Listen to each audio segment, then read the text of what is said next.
All right, so while we're on the education process, let's talk about the 2016 session in higher education and where that went, and talk a little bit about what issues you thought were addressed and not addressed. Should we start with you, Representative Anderson? Sure. So we increased funding for higher education by about $166 million over base.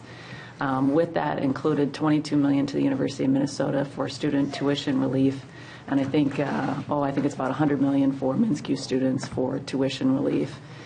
So it was a comprehensive package, taking a look at all of those different issues and trying to help out families and students to make college more affordable. And the more well-educated students that we have, the better our state is, and puts us in good standing as far as the economy goes. So. Yeah, well, I mean, I think, my disappointment on the higher education proposal is that we are going to have tuitions going up. I think that's an inevitable result, at least at our four-year institutions, whether in the MnSCU system or at the University of Minnesota. And the disparity between the investment at the University of Minnesota and our MnSCU colleges, which we rarely have done, and certainly not to this scope, where you're probably getting, in terms of money going to the, there's $30 million going to this health medical center, medical school piece, but at the university. But aside from that, it's close to 4-to-1 differential ratio between what's going to MnSCU and the University of Minnesota. And that makes me concerned because it does kind of break a precedent that we've had in the past. And the reality is, we have $1 billion that is left unspent right now. It wasn't used for tax cuts. It wasn't used for investment in programs. You take 75 or 80 million of that and you put it into the University of Minnesota and the MnSCU systems, and you get a college tuition freeze, another 2 years of that college tuition freeze. We know that the affordability of college is a serious issue for a lot of families, and as tuition goes up, that's money out of those families' pockets, just like taxes are. But it's money out of your pockets that you have to pay interest on, unlike taxes, unless you're late with your taxes, I suppose.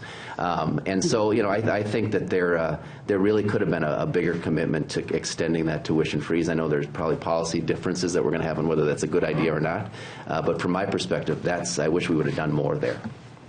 Yeah, I think you're right. There is a disparity between the funding for the university and the MnSCU, and I wasn't a part of that conference process, so I don't know what the whole debate was that led to that, but it's a little unusual to have that.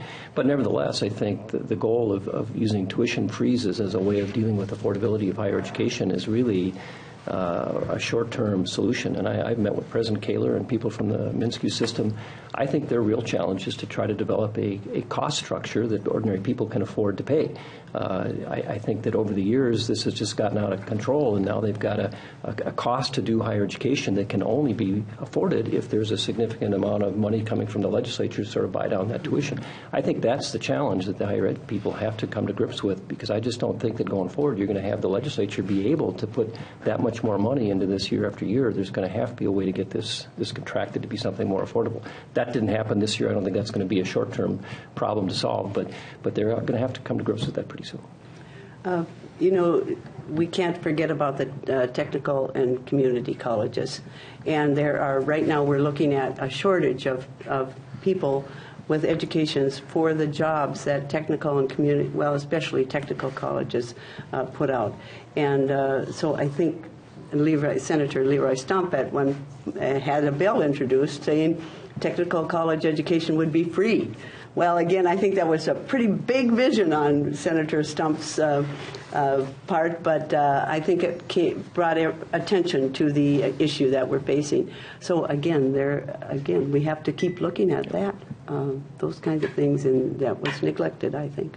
Early in the session, we had some discussion about administrative expenses at both the University of Minnesota and MnSCU, and I think State Representative from Winona, Gene Pawlowski, he can get quite impassioned on this topic and sort of led us on an educational tour here around the table about why it was important and the concerns that it generated. I'm wondering, did that influence at all these discussions or the final bill, Representative Anderson? I didn't serve on that conference committee or on that committee at all, but I'm guessing that it has. I mean, unfortunately, the University of Minnesota in particular has been highlighted in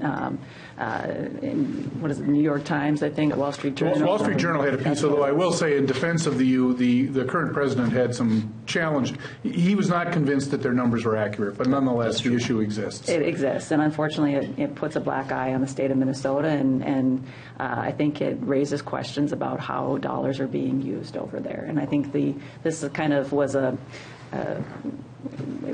tumbleweed effect, because you had the issue of the golden parachutes that were happening. It was kind of a big mess, and I don't think that we have recovered from that.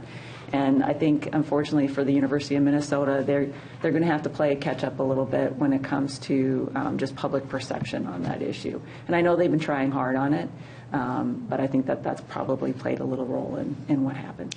I'd also say, though, that the Representative Pawlowski, when he was chair of the committee over the previous 2 years, did a lot of work to kind of bring and shed some light on that.